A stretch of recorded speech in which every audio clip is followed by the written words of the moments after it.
So our first speaker of the morning is a guy that probably doesn't need any introduction in this room. Bob Mancini is our ADM Regional Director, and Bob's going to talk to us about some of the changes in body checking and the future direction of body checking with USA Hockey. So Bob? All right, thanks, George. So the last 8 months, I've been involved with Jack Witt and the coaching chiefs across USA Hockey in changing the way we present material to adults, right? Because we've learned so much about adult learning. And one of the things that we talked about is to engage the audience and find activities and to facilitate the conversation instead of direct the conversation. Instead of death by PowerPoint, we should all engage in a group exercise where the information sticks with you when you leave out that door. And I spent the last 8 months of my life trying to figure this out. So today you're getting death by PowerPoint. Just so you know. Okay? And thanks for everybody coming first thing this morning. This is great. I can tell we've broken it up into a number of groups. Those of you who have to be here, right? Those of you who are wandering in from the hospitality suite, right? That's just happening. So we're going to get started. I encourage you to stop me at any time if you have any questions. And then at the end, we'll have a bit of a discussion and well, we'll see where it leads. Let's hear from Pat first. Hi, I'm Pat Kelleher, Executive Director of USA Hockey. It's hard to believe another record-breaking hockey season is behind us. For USA Hockey, the culmination of our season comes when we welcome hundreds of volunteers from across the country in June to join us in Colorado Springs and talk about the future of our great sport. One of the major developments of those meetings this year was the ratification of the Declaration of Player Safety, Fair Play, and Respect. This declaration is a collaborative initiative that included input from those involved in safety, youth hockey, coaching, and officiating, with the main focus to change the culture of body checking in youth hockey and teach the modern game, where body checking must be an attempt to win possession of the puck and not an effort to punish or intimidate. USA Hockey is committed to a culture where there are no late hits, no hits to the head, and no checking from behind. Another element to the declaration deals with unsportsmanlike conduct on the bench, specifically banging the boards with a stick or other object in a taunting fashion. The intent is not to take fun or positive energy out of the game when a great play is made, but instead to recognize this action as unsportsmanlike conduct when done to taunt an opponent or celebrate an unacceptable body check.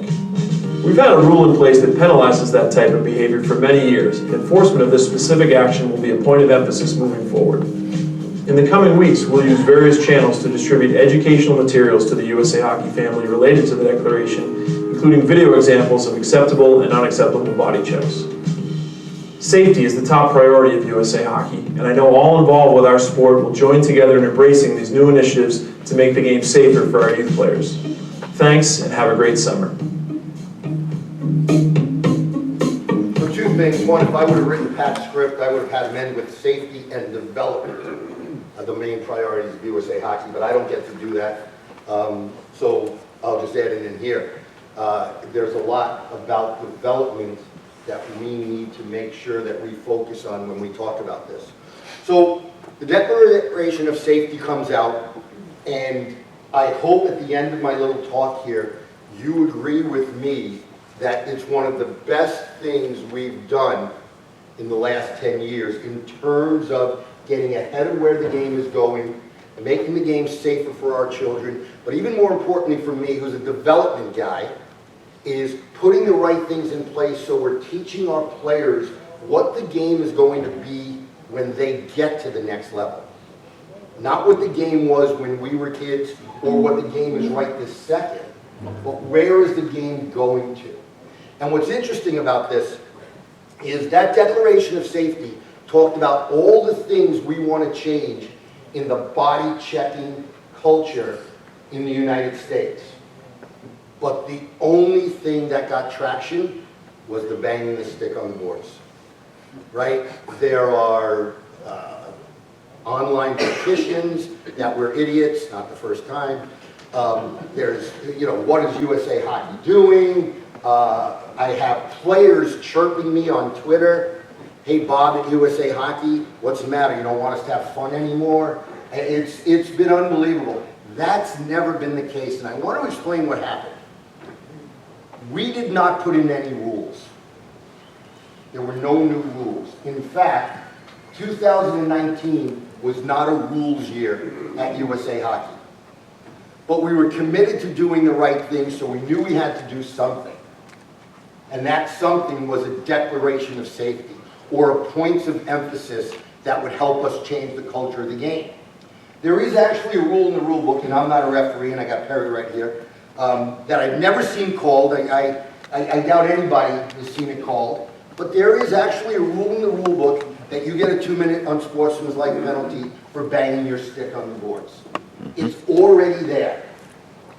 Now, the way it's written in the book, it's at any time you bang your stick on the board, you get a penalty. All right? That's not what the Declaration of Safety says.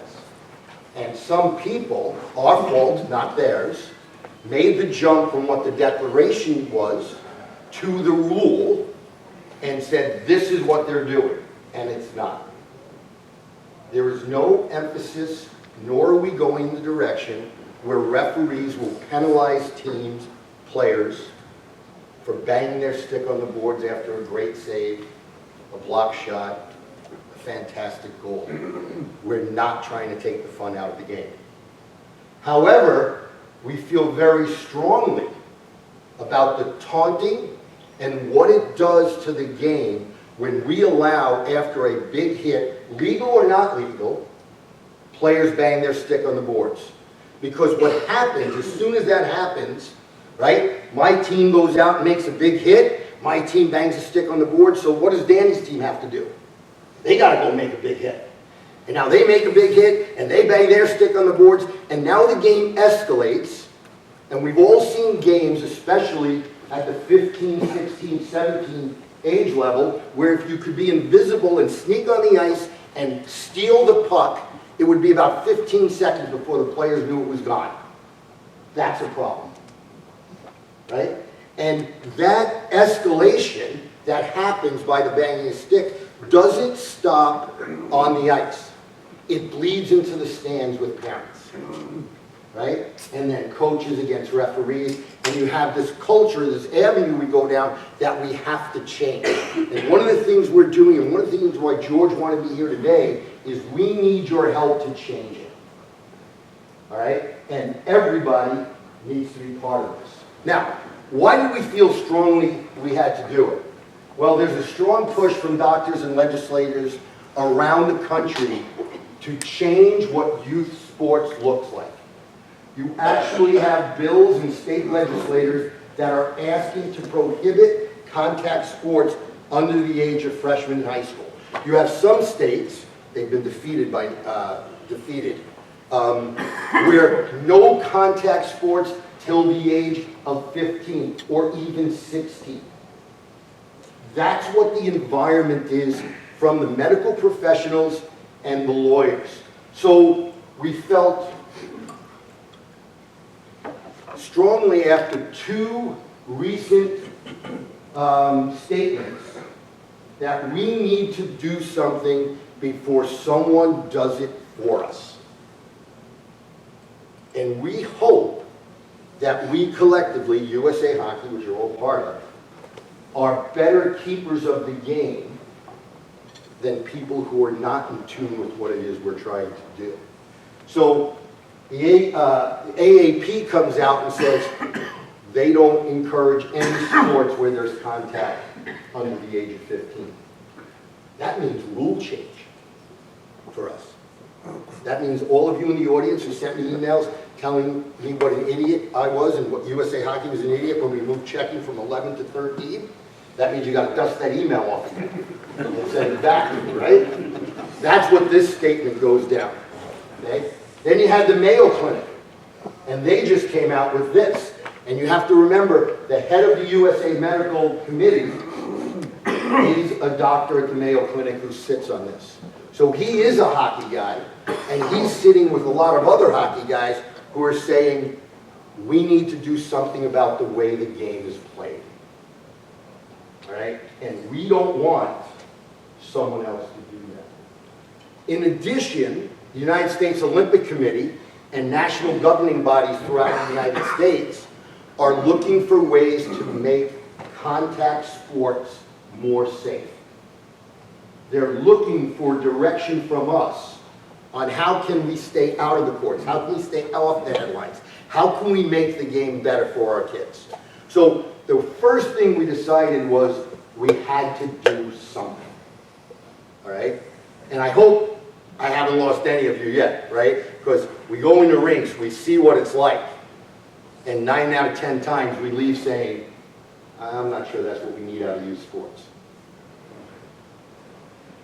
So what we're going to talk about is a joint action and communication plan that goes through all of these departments in USA Hockey. All right? The youth council had a part of it, player development, the hockey department, the ADM department. Everybody had representatives on the first coaching education, the first group of subcommittees to talk about the direction we should go on. And here's what we came up with. The number one thing you need to know, in my opinion, that has nothing to do with how we're going to call the game is this. We do not believe there should be an age change in when we enter body checking. Okay? We discussed it. We discussed it in subcommittee. We discussed it in the actual committee once the subcommittees were disbanded. And what we came up with was that was not the right path. If we were going to marry youth hockey, fun, engagement, hockey for all, with development and developing players for the next levels of play. And that was really, really critical to our discussions. All right?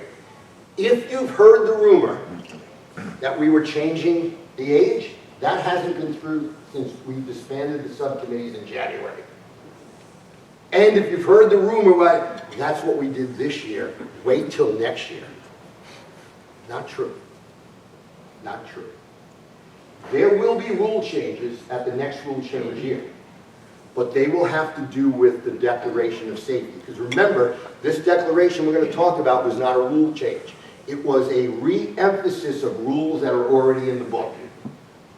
And if we're truly going to change culture, we probably do have to make some rule changes that specifically point to these things.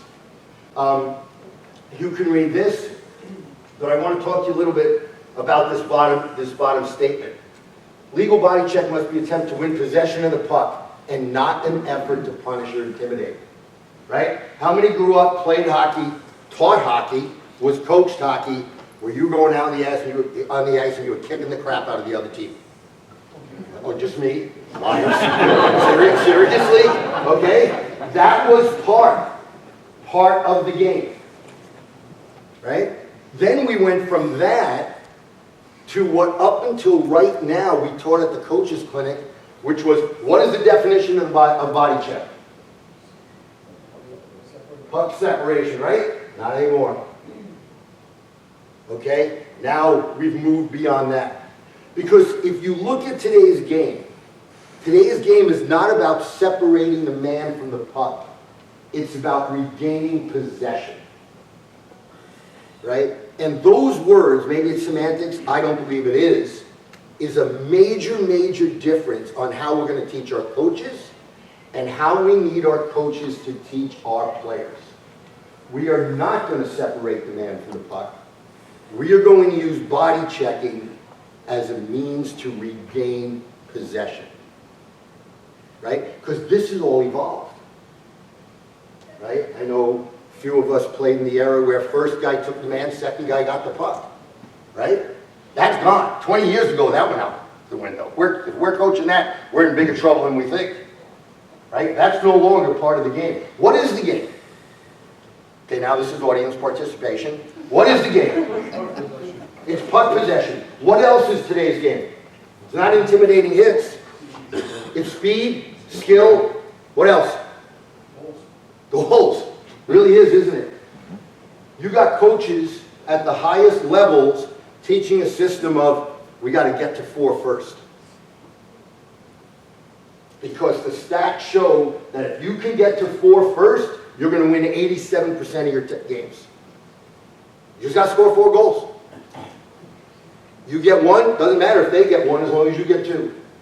Doesn't matter if you get 2 as long as you get 3. Doesn't matter if they get 3 because guess what? 87% of the time, the team that gets to 4 first wins the hockey game. That's a really different mindset than what we're all probably used to, or we all saw. All right? So it's really important we understand that little change can make a big difference in where we're going. The 3 areas, we got rid of the taunting, the 2-minute sportsmanlike. The 3 areas that we really need to be committed to is no hits to the head, no hits from behind, no late hits. Everywhere. Now, anybody got a problem with that? Let's start with the moms. Any moms in here have a problem that we don't want other guys or girls hitting your son or daughter in the head? Got a problem? Really?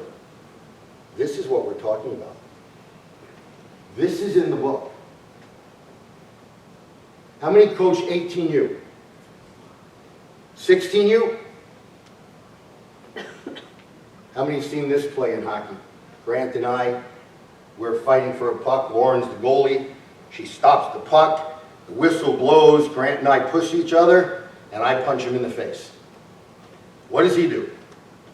Punches me in the face, right? Now all crap breaks loose. And what happens?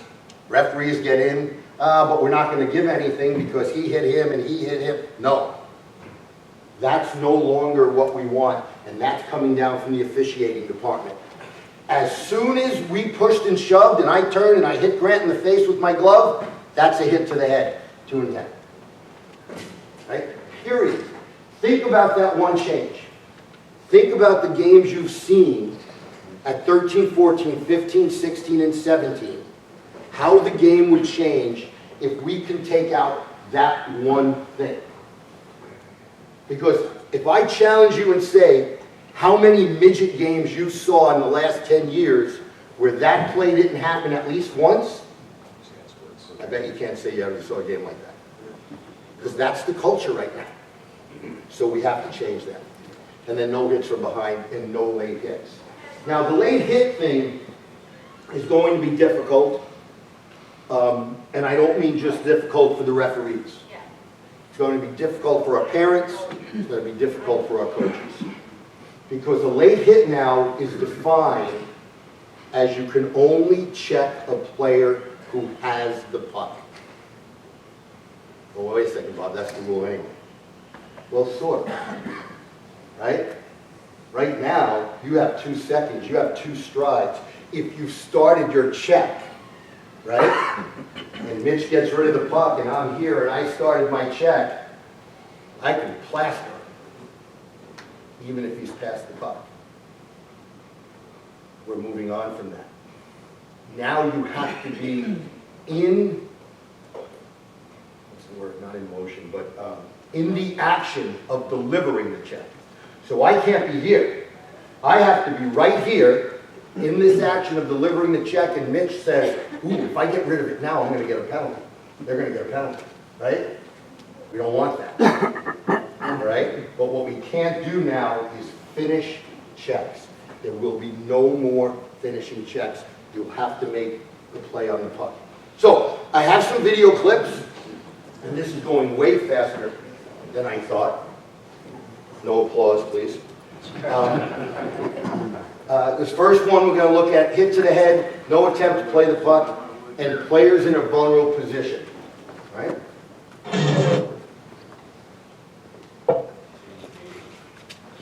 Damn Canadians, I heard that. Excuse me.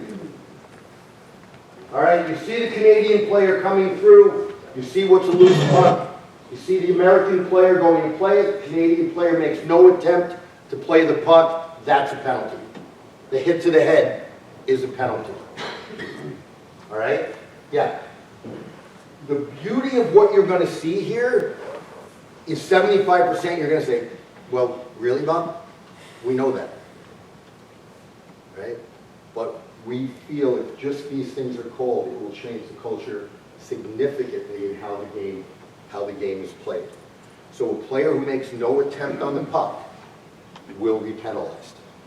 Okay? Next one, finishing your check. This is a great clip. No attempt to play the puck. The slow motion really shows you in a vulnerable position. He's been aggressive. He's been in on the forecheck and making sure he's getting a lick when he back. There's a good forecheck and a big hit on Matt Grizzlick, and he's down and he's hurt. That's a hit to the head. That Grizzlick's head just slapped up against the glass. And here's the reaction from the Bruins. As we were mentioning, you could sense this percolating as the teams going at each other after whistles, and this is following up the big hits by Sammy Blais at one end, and I hope that Matt Grizzlick is going to be okay. He's been a real big contributor to the back end for the Bruins. I think it's Sundqvist who's going off for this hit. And this is one of those that he was really in a vulnerable position as he played it really awkwardly. As a left-hander, instead of following through, he tried to stop up and make the play, so his head was down, but Sundqvist followed through and right off the glass, and his reaction. So clearly no attempt to play the puck, right? Clearly a hit to the head, and clearly the player was in a vulnerable position. So how many, because as we talk to the NHL Committee on Player Safety, there are still NHLers who believe the player who released the puck is responsible for his own safety. Okay? Which would mean in that case, Greshek, Belshek, however you say his name, right, should have had the wherewithal to protect himself. That's the old way of thinking. The new way of thinking is the player who's delivering the check is responsible to not deliver a check to an unsuspecting, defenseless, or vulnerable player. That's the direction that we're going in. The other thing is stick in the air. I haven't talked about that yet. There's another clip coming up. So one of the indications that is coming from our officiating department is we need to teach our players to check with their stick on the ice or below the knees, right? This is not a body check, right? That is a 2-minute penalty because you've made no attempt to play the puck. So you have to lead with your stick, or the stick has to be below the knees. So here we're going to see late hit, no attempt, stick in the air.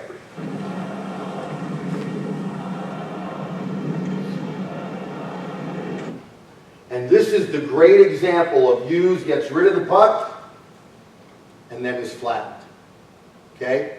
The old rule, the way we look at this, is he passes, 2 seconds, 2 strides, he's still fair game. Now, it's up to the body checker to not deliver that hit. That is now a 2-minute penalty.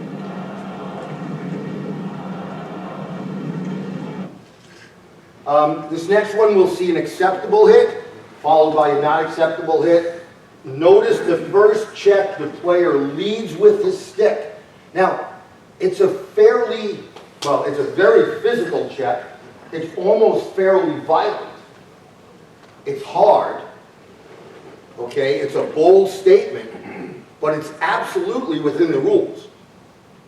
The second one is not.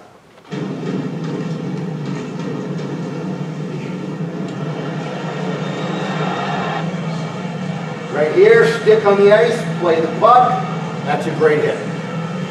This one, to a defensive player with no attempt to play a puck, good job.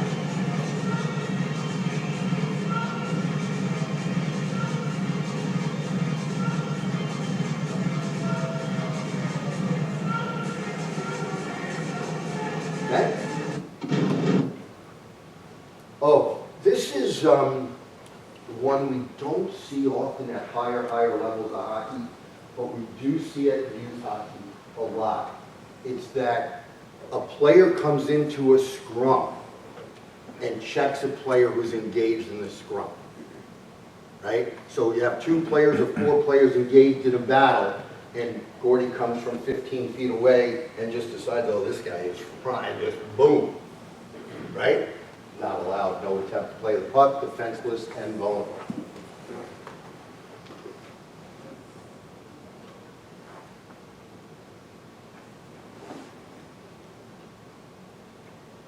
See it again, right here, playing the puck, and he just comes in and levels it with no battle for the puck, no attempt to regain position or possession.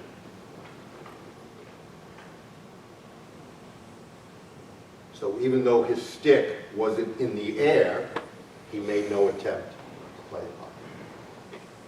All right, back here with the Hall of Famer Scott Stevens.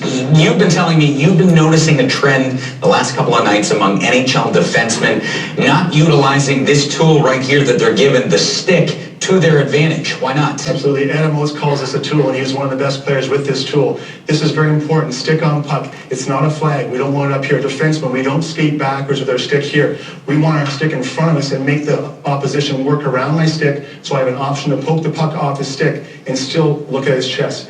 It's puck first, then body. Not body and forget the puck. We need to get the puck. Here's Phaneuf. Look where his stick is. He's going after Pacioretty, a great player. Pacioretty sees this. Phaneuf should have his stick on Pacioretty's stick to prevent any pass or shot to the front of the net, but he doesn't, so this is what happens. Just this pass goes right across. Great player makes a great pass, and there's a shot going in. Petrie. Fortunately for Toronto, this goal was waved off because the coach's challenge. Here, Rob Scary, 2 hands on his stick. Look where his stick is. That stick's got to be out in front on the puck, so you can deflect this shot into the mesh or somewhere else. We do not want to give up shots. Shots lead to goals. Shots lead to rebounds and then goals.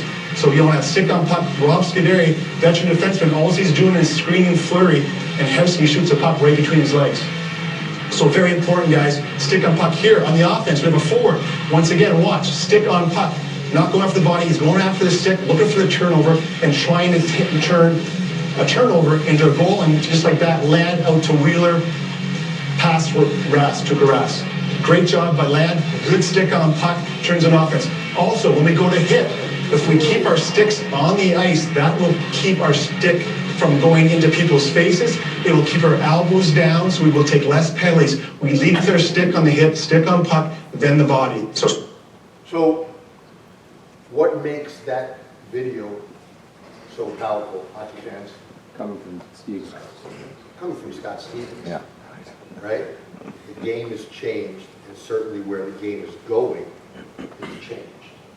So as coaches in the coaching education program, this will be one of their emphasis, is to make sure our coaches know how to teach not just proper body checking, not just proper angling, proper stick on puck, but understanding about regaining possession, because as we develop players to get to the highest level, we need to teach them the game that they're going to play, not the game we played. And the game that they're playing now and the game they're going to play is very, very different. So, questions? With the rules the way they're written now, is this reinterpretation, is this starting this season? Yes. With the movement of the puck? I don't know if it ever read you have 2 seconds to finish. I'm not sure of the exact language, Jack. I think the language in the book says possession and control. Perry could probably express Perry. that same thing, but, Possession and control. right. Possession and control. And possession technically means until the next person receives the pass. Is that not right, Perry? So you've got that interval of time between when the pass is started and when the teammate receives the pass. That would be still, the guy making the pass would be technically in control. Yeah, technically, that's Or all would he have part of possession? that. Yeah, that's all part of that action Right. by that one player. So that's where the 2 seconds probably, so Does everybody understand that? Yeah. It could be a 20-foot pass, it could be a 2-foot pass. right. The old way is if I release the puck, I'm considered in control until my teammate or the Right. next person touches it. In possession. That's no longer the case. The answer to your first question is, we did not change any rule. Every single thing you saw here and everything I talked about is either a re-emphasis or an emphasis of what's already in the book. So is That there- over time just we, as a body, have let slide. So are officials gonna have to judge if a player maintains possession, sticks on the ice, not in the air? Can that player get a penalty with a clean body check if the official thinks he could have got the puck instead? Sure. But the question you're asking is, are our officials 100% perfect and not human? No, And they're no. not. So yeah, and here's the thing.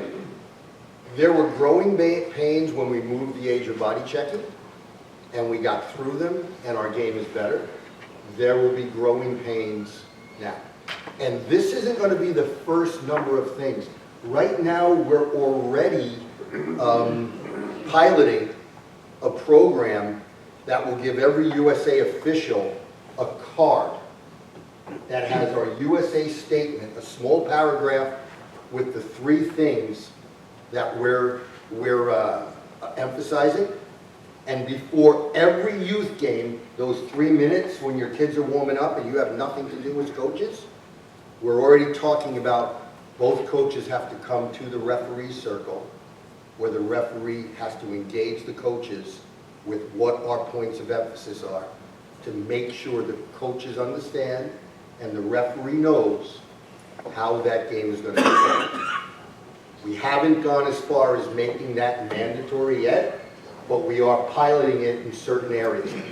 We're also thinking about, after any player of bantam age and above registers, his parents, I suppose it could be a her, his parents would have to watch a video on what is illegal and what is not illegal checked before they can be rostered. We're looking in to see if we have the technology and the ability to do that. Because our culture, the culture of the game, can't stop in this room with administrators, coaches, right, hockey referees. It has to get to the parents. Because if our officials, and I'm so confident that this joint effort, there's so much energy being expended in these different departments to work together. If it stops there and we don't inform the parents of what the changes are going to be, we're going to have a huge disconnect to what the players, coaches, administrators know and what the parents think is a check. Because the parents' viewpoint is either college or the NHL. That's what they're expecting. And that's not youth hockey. Yeah, Kim. How are you going to Sorry. communicate this to level 4s and 5s who don't have to go to the clinic anymore? And those are the guys that usually coach the higher age groups. I love the questions where I can say, I don't know, that's up to our communications department. And I only say that half jokingly. That is an area that we've identified as how do we get this to these coaches who've been told they don't have to go back to a clinic, right? Now, we do have direct mailing capabilities for that, and That was part of Pat's statement too, Bob, is that we're going to communicate by every channel we have these facts and the information that Bob has presented. yeah, I know, that's not an ideal thing. There's going to be people we miss. Yeah. Yeah. I would recommend, parents get a million emails. They get a lot of stuff from USA Hockey, they get stuff, a hard, old snail mail with that card you talked about, and a brochure, something that was mailed to them with a big thing on the front that says parents. Changes to your son or daughter's hockey you must read.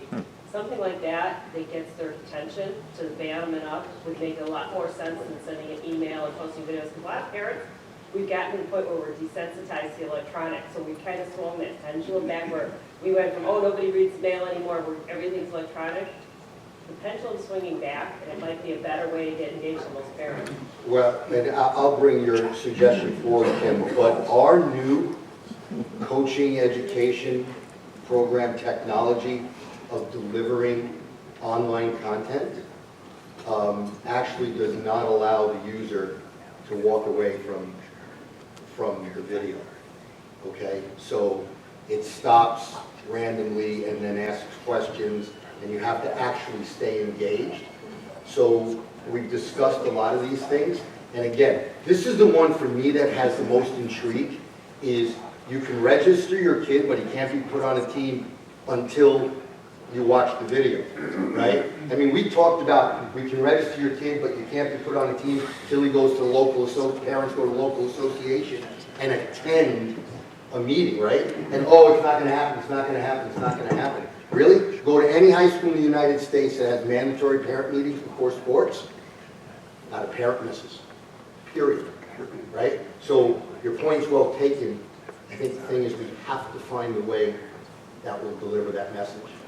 And the just sending an email is not going to do it. Well, we used to have, back when we first put Star in place in Michigan, part of first meeting of the season is all the parents had to come together. There was video you watched as a team, and you had to sign off that you had seen it.